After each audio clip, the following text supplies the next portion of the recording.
Bonjour les amis, bienvenue dans ce résumé du chapitre 3 du livre d'Arthur Firstenberg, The Invisible Rainbow, l'arc-en-ciel invisible en français.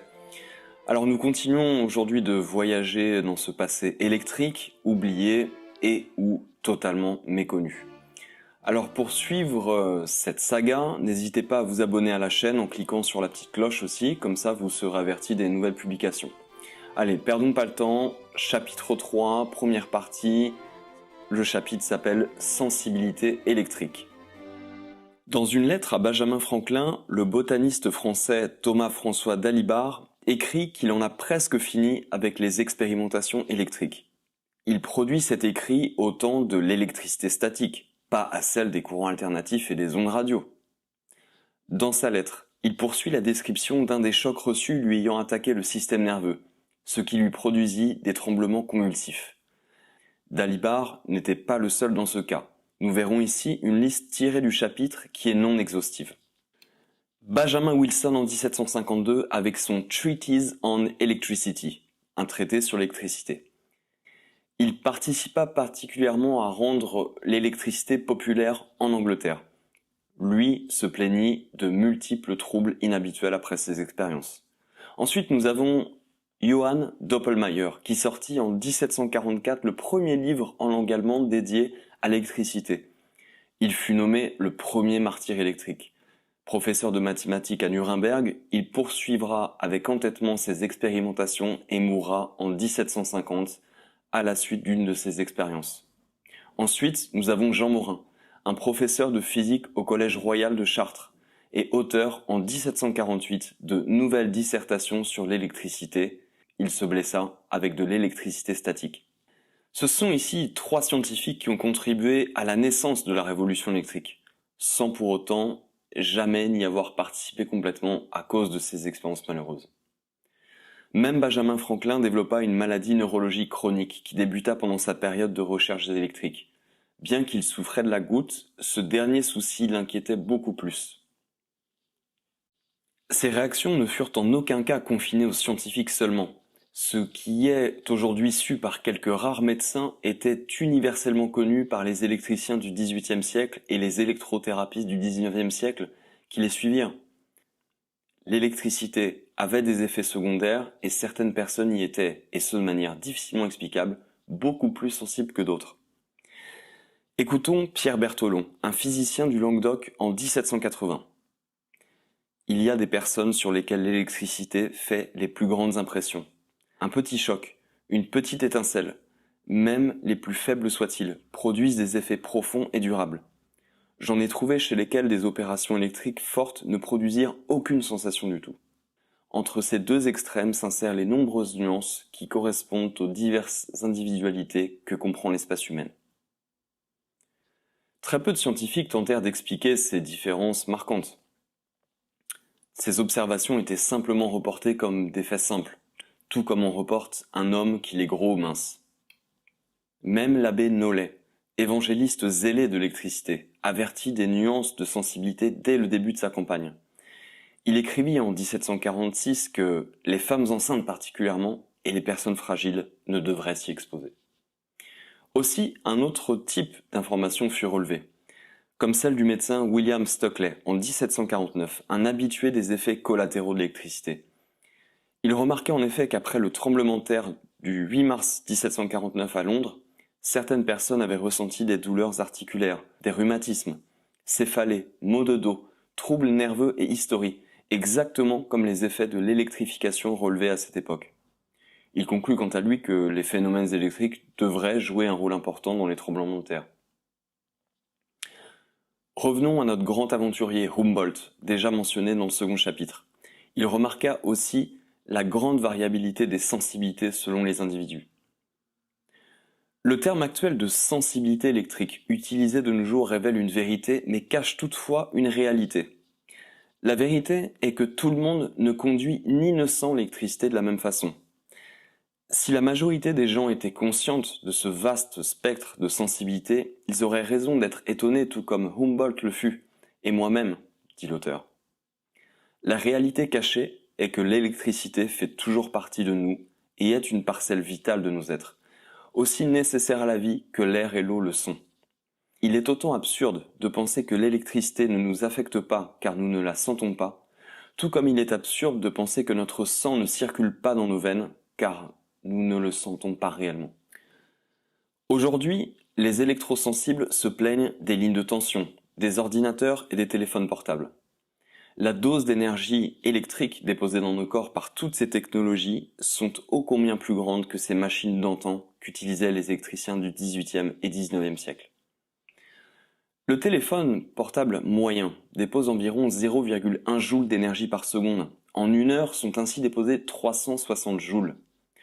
Comparons alors cela avec le maximum d'une décharge d'une bouteille de Leyden de 0,1 joule. Même la pile de Volta, attachée alors à une de ses oreilles lors d'une expérimentation, ne pouvait délivrer plus de 150 joules par heure. Considérons également qu'une charge statique de milliers de volts est accumulée sur la surface de nos écrans d'ordinateur, vieux comme récents, et qu'une partie de cette électricité rentre dans nos corps. Les charges sont sûrement moins fortes que celles délivrées autrefois par l'appareil mis au point par Benjamin Franklin dénommé le bain électrique. Cependant, personne n'y était confronté alors 40 heures par semaine, contrairement à nous et nos écrans de nos jours. L'électrothérapie est en fait un anachronisme. Au XXIe siècle, nous baignons tous dans ce magma électrique. Même si par le biais d'un certain usage cela a pu être bénéfique, il en est tout autre chose d'un bombardement permanent. Les chercheurs d'aujourd'hui essayant de déterminer l'effet de l'électricité sont un peu comme des poissons cherchant à déterminer l'impact de l'eau sur eux. Leurs prédécesseurs du XVIIIe siècle étaient en bien meilleure position pour observer ces effets, avant que le monde en soit inondé. Jean Morin, qui stoppa de se soumettre lui-même à l'électricité aux alentours de 1748, mit aussi ses effets délétères en valeur et dans le détail. Il reporta par exemple le cas d'un jeune homme dans la trentaine qui, après avoir été électrifié, souffra d'une fièvre de 36 heures et d'un mal de tête de 8 jours. Il dénonça l'électricité médicale, concluant de par ses propres expériences sur les gens souffrant de rhumatisme et de gouttes, qu'ils souffraient tous plus après coup. L'électricité amène avec elle des symptômes dont il n'est prudent d'en exposer les gens, car il n'est pas toujours aisé de réparer les dégâts, dit-il. Il désapprouva particulièrement l'usage de la bouteille de Leyden dans un contexte thérapeutique, racontant l'histoire d'un homme atteint d'eczéma sur sa main, qui après un léger choc de cette bouteille endura une douleur s'étalant sur plus d'un mois. Jean Morin, qui était électrosensible, et l'abbé Nollet, qui ne l'était point, s'opposèrent à couteau tiré quant à l'avenir de notre monde, et ce, à ce moment même de la veille de l'ère électrique. Leurs débats se déroulèrent publiquement dans les livres et journaux de leur temps. L'électricité était plus que tout, à cette époque, connue pour être une propriété du vivant et d'être nécessaire à la vie. Morin pensa l'électricité telle une sorte d'atmosphère, un souffle entourant le matériel vivant, incluant tout corps vivant et qui se communiquait à proximité des autres.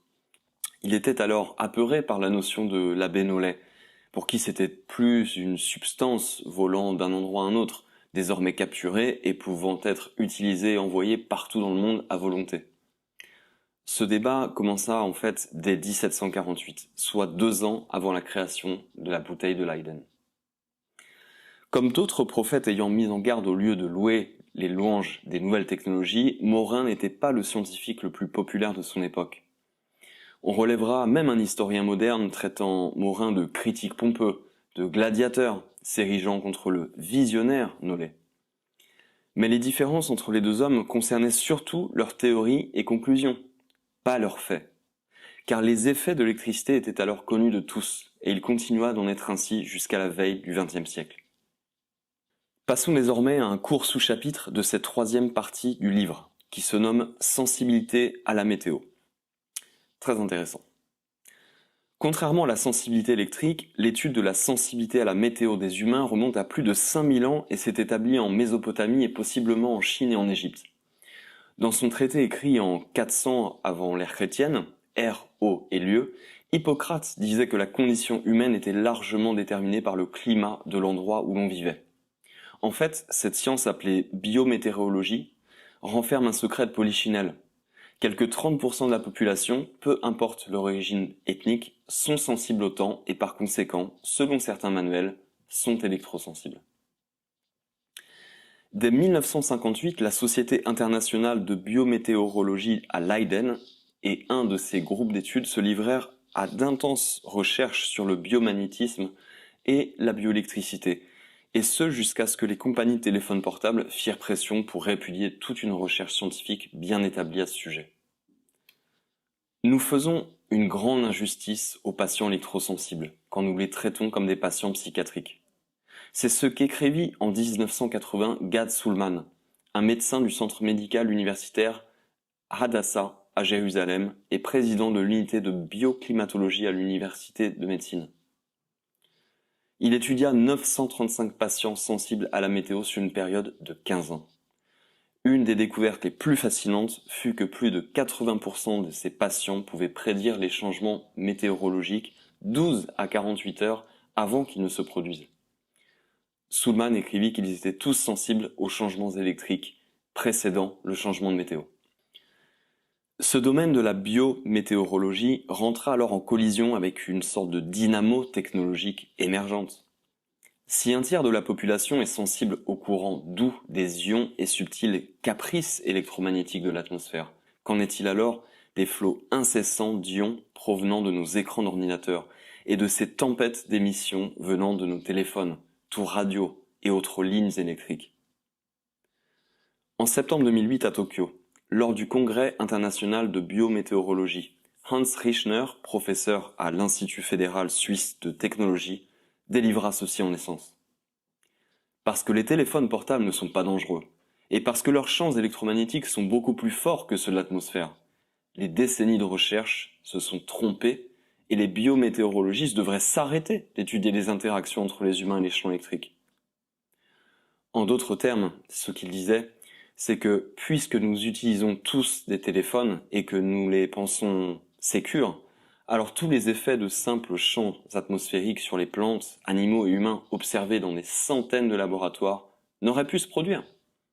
La méthode scientifique a été abandonnée, dira le chercheur biométéorologique Michael Persinger. Arc-boutés à leurs machines, qui nous feraient rire aujourd'hui, beaucoup de chercheurs tentèrent alors à l'époque de comprendre ce phénomène électrique sur le vivant. Le circuit électrique créé par les machines des siècles passés était comme un microcosme du grand circuit créé par les cieux et la terre. Et les chercheurs du XVIIIe siècle n'étaient en fait pas les premiers à découvrir cela.